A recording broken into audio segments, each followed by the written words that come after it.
মসজিদে নববীতে আপনি যদি বিশ্বনবীর সালাম দিতে চান, আপনারা যেই গেট দিয়ে ঢুকতে হবে, গেটের নাম বাবুস সালাম। বাবুস সালাম দিয়ে যদি আপনি ঢুকেন, বিশ্বনবীর সালাম দিতে পারবেন। ওইটাই হলো মসজিদে নববীর প্রথম কাতার। লাইনে দাঁড়ালাম, ঢুকলাম।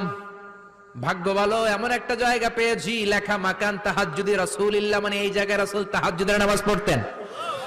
আল্লাহর শুকরিয়া আদায় করে 2 রাকাত সালাত পড়ে আবার প্রথম কাতারে ঢুকে গেলাম। এবার বিশ্বনবীর সালাম দেওয়ার পালা।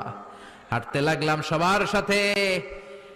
রাউদাতুম মিন রিয়াদিল জান্নার পরে ছোট্ট একটা জায়গা, এই জায়গায় সাইয়েদনা ঈসা আলাইহিস সালাম দুনিয়াতে আসার পরে, দাজ্জালকে হত্যা করার পরে 40 বছর দুনিয়াতে থাকার পর যখন ইন্তেকাল করবেন, বিশ্বনবীর বাম হাতের এই পাশের জায়গাটাতে ওনার সেখানে কবর দেয়া হবে।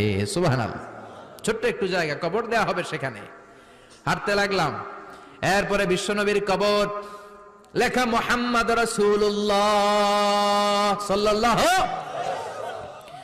যেই নবীর কথা ছোটবেলা থেকে এতদিন পড়লাম,